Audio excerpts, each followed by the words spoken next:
Hello guys, welcome.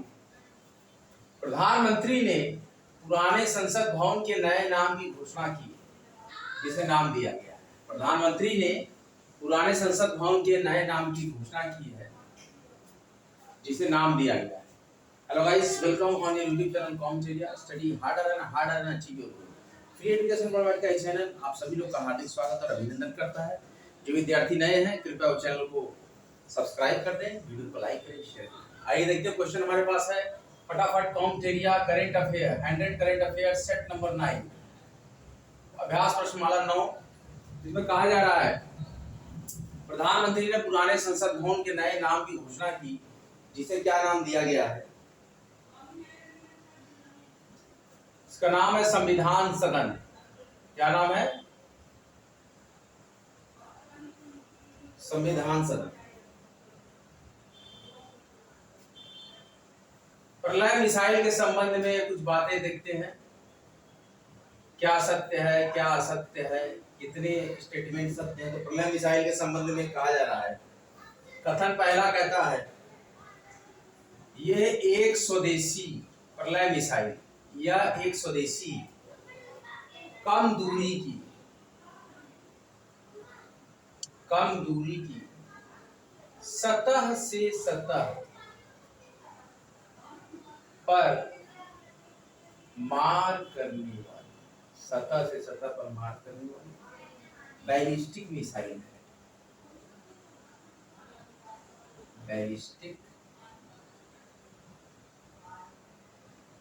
Missile. दूसरा statement कहता है यह 150 से 500 किलोमीटर दूर तक के लक्ष्य पर हमला करने में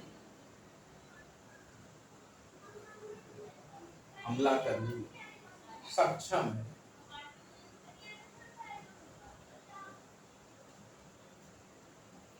यह भारत की पहली सामरिक अर्थ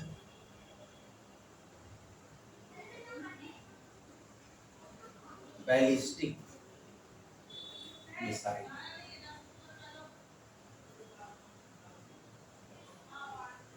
अर्थ बैलिस्टिक मिसाइल। प्रलय मिसाइल के बारे में निम्नलिखित कथनों पर विचार करें। पहला कथन है बच्चों कि यह एक स्वदेशी कम दूरी की सतह से सतह पर मार करने वाली बैलिस्टिक मिसाइल है। यह 150 से 500 किलोमीटर, कितना? यह 150 से 500 किलोमीटर दूर तक के लक्ष्य पर हमला करने में सक्षम है। और यही थर्ड स्टेटमेंट कहता है यह भारत की पहली सामरिक अर्थ बैलिस्टिक मिसाइल है। सामरिक अर्ध बैलिस्टिक, सामरिक अर्ध बैलिस्टिक मतलब आधी बैलिस्टिक, अर्ध का मतलब आधा था, अर्ध बैलिस्टिक मिसाइल। अब आपको बताना है इसमें से स्टेटमेंट 1 करेक्ट है, 2 इनकरेक्ट है, या 2 करेक्ट है, 1 इनकरेक्ट है, या first second third all correct है, या नन ऑफ दीज। तो देखिए, प्रलय मिसाइल के बारे में निम्नलिखित कथनों पर विचार करने के बाद पता लगा कि एक स्वदेशी कम दूरी की सतह से सतह पर मार करने वाली बैलिस्टिक मिसाइल है। हाँ, ये 150 से 500 किलोमीटर दूर तक के लक्ष्य पर हमला करने में सक्षम है। बिल्कुल सही। यह भारत की पहली सामरिक अर्ध बैलिस्टिक मिसाइल है। बिल्कुल सही कहा जा रहा है। तो all of these are correct, first second and third are correct. तो थर्ड ऑप्शन इसमें करेक्ट। क्वेश्चन नंबर ये हमारा 6 था। सेट नंबर 9 हम कर रहे हैं। 10 सेट हमारे पास है यहाँ पर चैप्टर में। बहुत ही जल्द हम इस पूरे करंट अफेयर के ईयरली प्रोग्राम को खत्म कर लेंगे। 1 जनवरी 2023 से 7 फरवरी 2024 तक पूरा हम कंप्लीट करेंगे, जबकि हम कंप्लीट कर लेंगे सेट नंबर 10 को, लेकिन अभी हम सेट 9 चल रहा है हमारा। एशियन कप 2023, एशिया कप 2023 के संदर्भ में, आप संदर्भ में हम कुछ कथन यहाँ पर कहेंगे, उससे संबंधित आपको बताना है कौन से सही है कौन से गलत है या सभी सही है। ए ऑप्शन कहता है मैन ऑफ द सीरीज का पुरस्कार, मैन ऑफ द सीरीज का पुरस्कार कुलदीप यादव को दिया गया।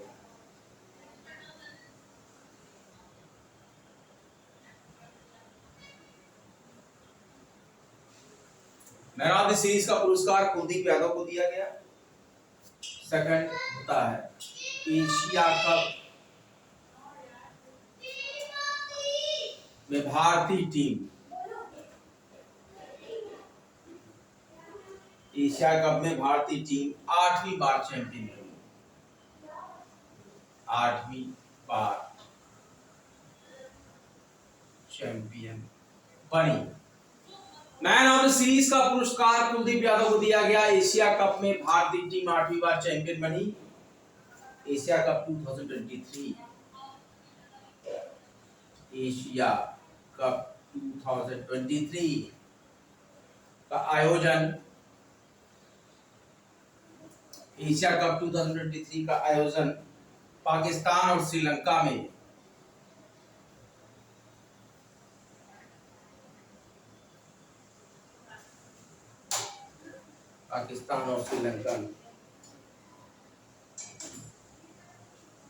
किया गया।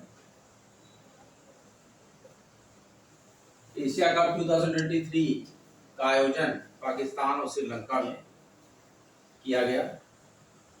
उपयुक्त सभी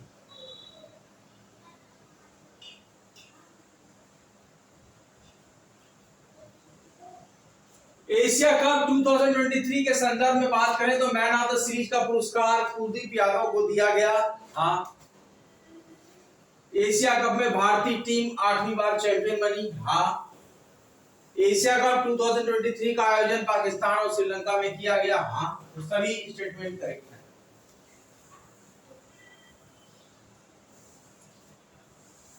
किस कलाकार की पेंटिंग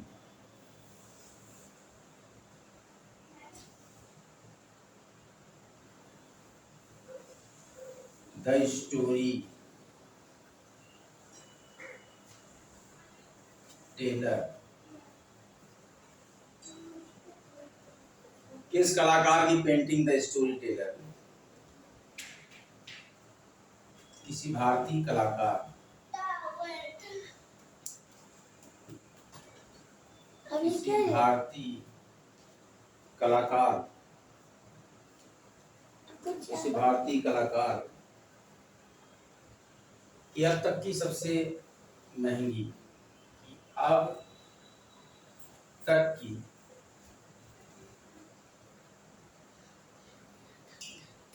सबसे महंगी कृति बन गई।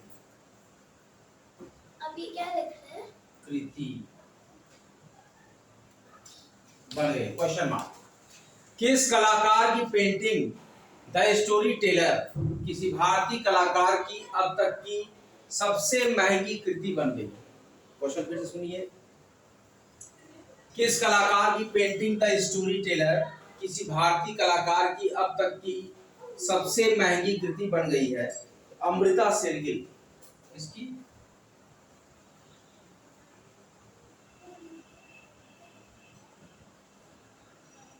अमृता शेरगिल, अमृता शेरगिल।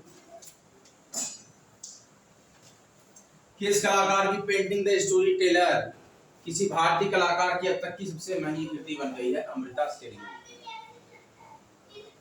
बच्चों अपनी रिवीजन बुक निकालिए, हम एक बार रिवीजन करके फिर फर्दर प्रोसीड करते हैं।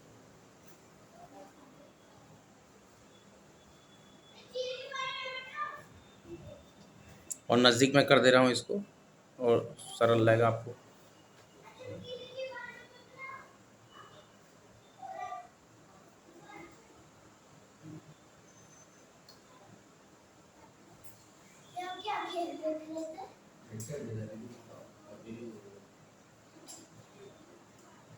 दोस्तों आप हैं फटाफट कॉम्टेरिया हैंड एड current affair set number 9 which is very important for the current affair lectures for UPSC and all state PSC and also SSC.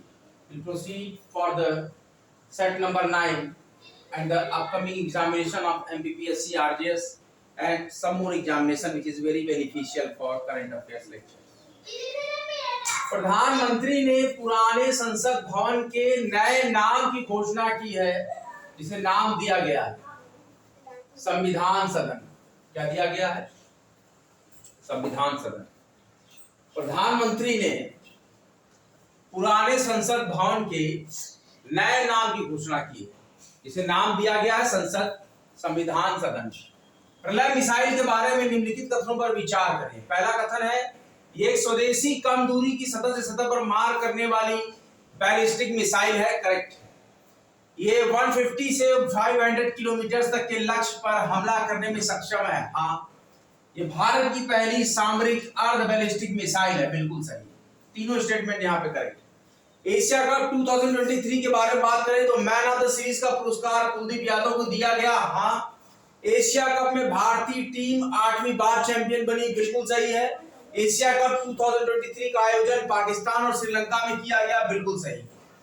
किस कलाकार की पेंटिंग द स्टोरी टेलर किसी भारतीय कलाकार की अब तक की सबसे महंगी कृति बन गई है? अमृता शेरगिल की।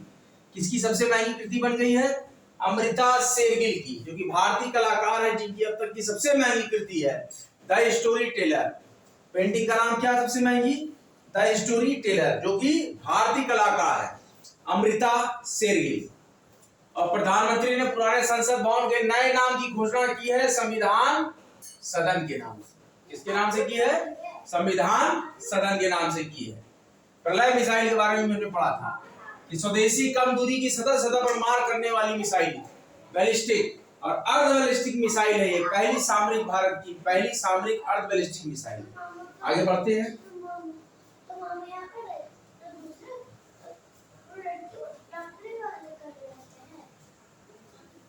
जितने भी इंपॉर्टेंट क्वेश्चंस है बच्चों वो आप बहुत ही जेंटली और पोलाइटली इसको पढ़िए।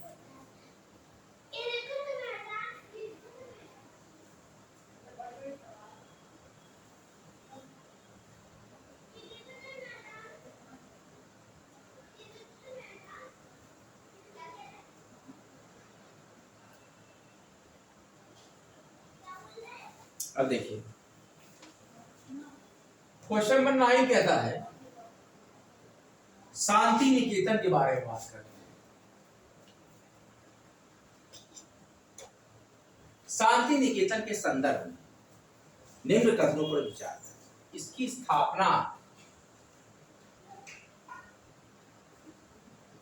शांति निकेतन की स्थापना रविंद्रनाथ टैगोर ने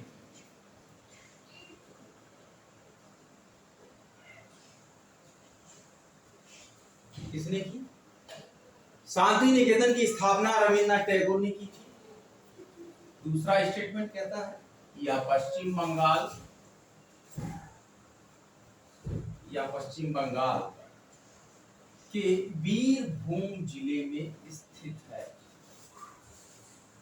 बीरभूम जिले में स्थित है।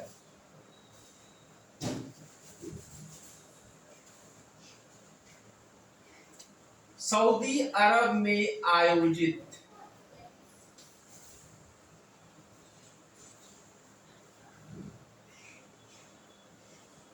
विश्व धरोहर समिति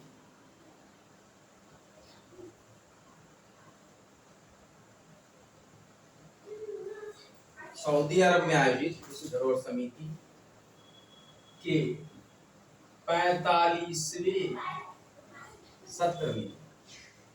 45वें सत्र के दौरान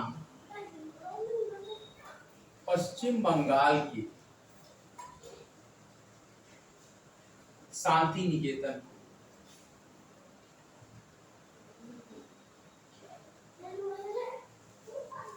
विश्व धरोहर समिति के 45वें सत्र के दौरान पश्चिम बंगाल के शांति निकेतन को यूनेस्को द्वारा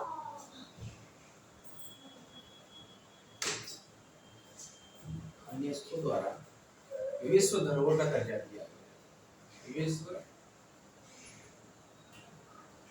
धरोहर का दर्जा दिया गया।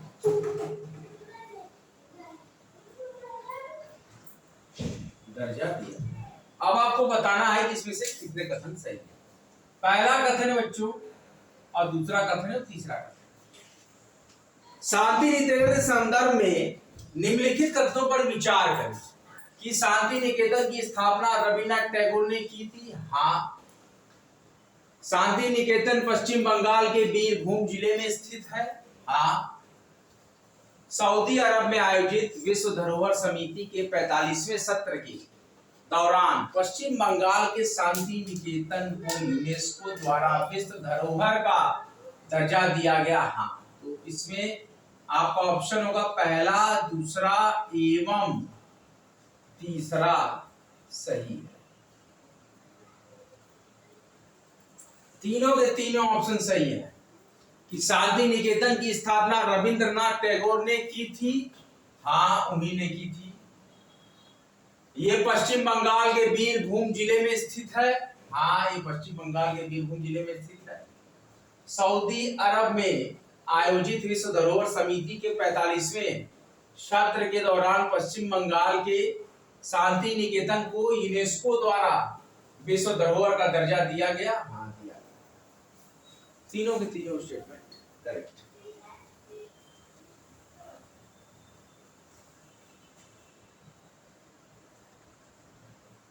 इस प्रकार से आज हमने 9 क्वेश्चन तक किया है। आप लोग बहुत ही अच्छे से स्टडी कीजिए। कठिन प्रयास और निरंतर प्रयासरत, कठिन प्रयास करें और निरंतर प्रयासरत आप रहें, यही आपकी सफलता का द्योतक है।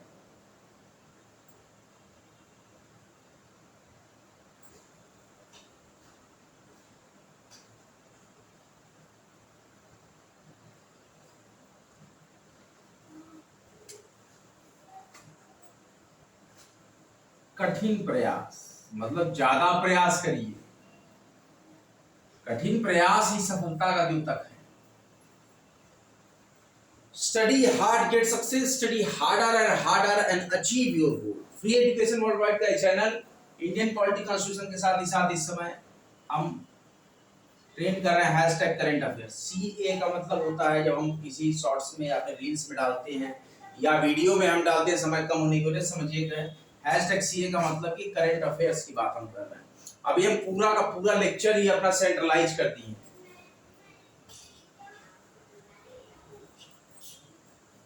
मतलब फोकस्ड है पूरा।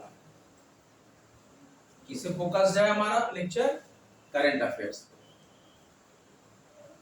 अभी UPSC में असिस्टेंट कमिश्नर की जॉब आई है, उसको आप लोग देख लीजिएगा। हालांकि सीट बहुत कम है